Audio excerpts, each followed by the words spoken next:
안녕하세요 구독자 여러분. 요즘 전세 사기가 극성을 부리고 있죠. 전세 사기 어제 오늘의 일이 아니죠. 전세 사기를 당해서 경매로 넘어가서 쫓겨나는 임차인들을 보면 경매 유튜브를 진행하는 제 입장에서 참으로 안타깝게 그지 없습니다. 전세 사기는 주로 사회 초년생, 즉 MZ세대 위주로 많이 당하고 있는데요. 지금 현재 MZ세대이시거나 MZ세대를 자녀로 둔 부모님들 걱정이 참 많으실 것 같아요. 그래서 제가 오늘 MZ세대 분을 모시고 전세 사기에 관련해서 한번 이야기를 나눠보도록 하겠습니다.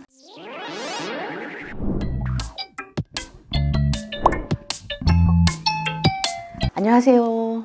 안녕하세요. 전세 사기 걱정되셔서 찾아오셨다고. 네, 진짜 걱정이 너무 많이 돼요. 요즘에 특히나 전세금은 아무래도 전 재산이나 다름없으니까. 피해 복구하기가 진짜 어렵죠. 근데 이렇게 전세 사기 걱정만 하시지 마시고 금방 해결하는 방법이 한 가지 있습니다. 어떻게 안전한지 아닌지 알 수 있어요?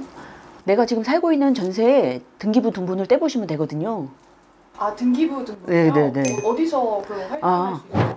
예, 네이버에 등기부 등본 열람을 치시면 법원 인터넷 등기소로 연결이 되는데요. 등기 열람 발급을 치시고 내 주소를 거기다 치시면 돼요. 주소를 치시면 이 구분이라는 칸이 나오는데 아파트나 다세대 주택, 오피스텔이라면 집합 건물을 선택하시면 되고요.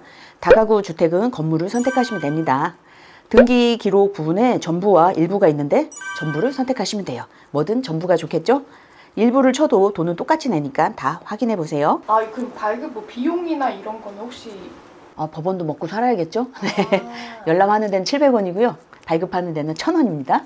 그 구분 선택하는 거 보니까 이렇게 다세대랑 다가구가 있던데 네. 그 다가구인지 다세대인지 모를 때는 어떻게 해야 돼요? 세대별로 구분 등기가 돼 있으면 다세대고요. 한 사람 소유면 다가구거든요. 아, 구분 등기요? 저 잘 모르겠는데 혹시 조금 더 네네네네. 설명해 주실 수 있으세요? 네. 등기부 등본에도 이렇게 나와 있긴 하는데 혹시 빌라 사시나요? 네. 빌라면 그냥 다세대라고 생각하시면 되고 원룸이다, 내가 살고 있는 곳이 원룸이다 하면 다가구라고 생각하시면 됩니다. 아, 네.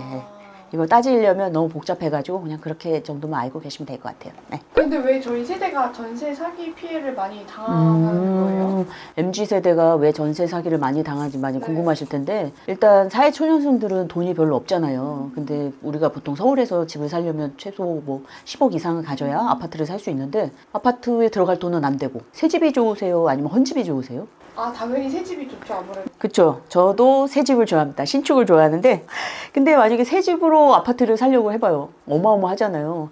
근데 이제 아파트를 보러 갔어. 근데 구축을 봤는데 구축도 돈이 안 돼. 전세 들어갈 돈이 안 돼. 그러다가 이제 신축 빌라를 가는 거예요. 눈이 완전 휘둥그레지죠. 왜냐면 그 내부만 봤을 때는 구축 아파트보다 훨씬 좋아요. 안에 뭐 잘 깔아놓고 그러니까. 그래서 빌라 시세를 검색을 해보고 발품도 좀 팔아보고 계약을 해야 되는데 아파트를 이미 보고 온 데다가 신축 빌라를 보니까 가격은 훨씬 싸고 근데 내부 인테리어는 좋고 그래서 덜컥 계약을 하는 사례가 있거든요. 뭐 집을 많이 샀다 팔았다 해본 경험이 많으신 분들, 특히 중년 이상은 그런 경험이 있잖아요. 그렇게 되면 자신들이 이제 발품도 좀 팔아보고 그런데 사회 초년생은 솔직히 학교 다닐 때 이런 걸 배우는 게 아니잖아요. 혹시 중고등학교 때 뭐 전세 사기에 대해서 공부하신 적 있으세요? 아, 한 번도 들어본 적 없어요. 등기부 등본에 대해서는 들어보신 적 있으신가요? 아니요. 저희 애들도 중학교 때 뭐 전세 사기 관련해서 뭐 이야기를 하다 보니까 그런 거 대학교 때 다 배우는 거 아니에요? 이러는 거예요. 그래서 대학교 때 그런 거 안 가르쳐줘. 그럼 어떻게 해요? 그럼 어디서 배워? 독학해야 돼. 했더니 뭐야. 근데 우리나라는 자유민주주의 국가잖아요. 내 재산은 내가 지켜야 되는 거예요. 반드시 공부를 해야 됩니다. 국가가 책임져 주지도 않고 뭐 며칠 전에 뭐 윤석열 대통령이 뭐 이렇게 한다 했는데 실제적으로 그렇게 되기가 쉽지 않아요. 우리나라는 법치주의 국가라서 나중에 이제 국회 입법부에서 뭐 법을 또 개정을 하면 모르겠지만 현재로서는 지금 나와 있는 걸 우리가 공부를 해야 되잖아요. 그렇죠? 그리고 한 가지 말씀드리면 MZ만 전세 사기를 당하는 게 아니에요. 나이 어린 사람만 전세 사기를 당하는 게 아니고 제가 아는 분은 판사도 전세 사기를 당하셨어요. 아, 진짜요? 네, 법을 아시는 판사도 전세 사기를 당하셨어요. 그러니까 시세 파악이 정말 중요해요. 등기부 등본 보는 것도 중요한데 빌라 같은 경우에는 시세가 나와 있지 않기 때문에 반드시 시세 파악, 임장이라고 하거든요. 임장 활동을 절대 게을리해서는 안 돼요. 그 경매 사기 기사의 댓글을 보니까 낙찰이 되면 명도도 하지 말고 무조건 버티라고 하는 그걸 봤는데 뭐가 맞는지 모르겠어요. 결론부터 말씀드리면 안 돼요. 버티시면 안 돼요. 저도 그 기사는 맞는데 쉬운 낙찰 기대 마라 하고 피켓 들고 계신 분 임차인 쫓겨나는 임차인 그 사진 보고 말씀하시는 거죠. 아마 누군가가 컨설팅을 해줘서 그랬을 수도 있고 그런데 명도를 하게 되면 명도가 뭐예요? 명도는 집을 비워주는 걸 명도라고 합니다. 낙찰자가 낙찰을 받게 되면 내가 그 집에서 살고 있더라도 그 낙찰자의 소유가 되는 거기 때문에 내가 집을 비워줘야 돼요. 근데 이 명도를 안 하고 버틴다. 그러면 그 낙찰자가 강제 집행을 하게 됩니다. 저희 집에 들어와서 다 가져가는 거예요, 짐을. 그래서 짐을 보관하는 데도 빼고 그리고 명도할 때 들어가는 그 노임비라든지 여러 가지 비용이 있거든요. 그걸 처음에는 낙찰자가 내고 나중에 쫓겨나는 임차인한테 그 비용을 구상권을 청구하거든요. 지금 보증금도 못 받은 상태에서 그 구상권까지 청구받아서 명도 비용까지 내게 되면 너무 큰 손해잖아요. 그래서 절대 버티시면 안 돼요. 그거는 잘 모르시는 분들이 댓글로 그렇게 달아놓는데 절대 버티시면 안 됩니다. 큰일 납니다. 전세 사기를 당하지 않으려면 제가 할 수 있는 게 등기부 등본 확인하는 거랑 네. 그리고 이제 시세 확인하는 거 말고 또 있어요? 네. 제가 오늘 5가지 꿀팁을 알려드릴게요. 이것만 알아도 전세 사기를 100%는 미연에 방지할 수는 없지만 그래도 한 80% 이상은 방지하실 수 있어요. 등기부 등본을 확인하실 때 근저당이나 가압류 같은 게 걸려 있는지 꼭 확인하셔야 돼요. 만약에 제가 살고 있는 전셋집이 경매로 넘어갔을 경우 근저당이나 이런 게 걸려 있으면 내가 보증금을 못 받을 확률이 높아집니다. 근저당이 나보다 먼저 선순위가 되어 있다면 내가 그 집이 얼마에 낙찰될지 모르겠지만 그 낙찰된 비용이 낮다면 제가 못 받을 확률이 높아져요. 그러니까 근저당이나 이런 걸 좀 알아보시고 하시던지 그런 것도 싫다 그러면 아예 깨끗한 집을 찾으시는 게 신경을 안 쓰세요. 두 번째는 국세, 지방세 완납 증명서를 떼달라고 하세요. 그게 뭐예요? 네. 어디서 이거는 집주인이 떼는 거고요.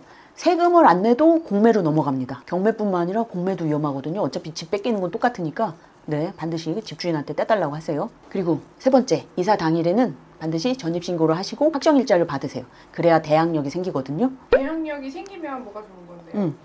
대항력이 생기면 피 같은 내 보증금을 지킬 수가 있습니다. 네 번째, 많이 아실 거예요. 요즘에는 기사가 많이 나와서 허그에 보증보험을 들어놓으시면 진짜 안심이 되실 거예요. 마지막은 위에 선행한 4가지보다 더 중요한 거 아까 잠깐 말씀드렸지만 시세 파악입니다. 반드시 내가 발로 다 뛰면서 빌라 같은 경우 몇 군데 이상 돌아다녀 보세요. 한두 군데만 돌아다녀 보시고 시세 파악하시면 절대 안 돼요. 여러 군데 반드시 시세 파악하시고 시세보다 내 전세금이 높다. 그런 집은 위험하겠죠. 안 들어가는 게 정답입니다. 지금까지 말씀드린 5가지 꿀팁. 첫 번째, 등기부등본 확인. 두 번째, 지방세, 국세 지방세 완납. 세 번째, 확정일자, 전입신고. 그리고 네 번째, 허그의 보증보험. 5번째, 시세 파악. 요것만 알고 가셔도 큰 도움이 되실 겁니다. 관련해서 영상 많이 찍어놨는데 위에 뜹니다. 이거 또 확인해 보세요. 오늘 나와주셔서 정말 감사드려요. 감사합니다. 꿀팁 대방출 감사합니다. 감사합니다. 지금까지 내용이 좋으셨다면 구독, 좋아요, 알람 설정 부탁드려요. 감사합니다.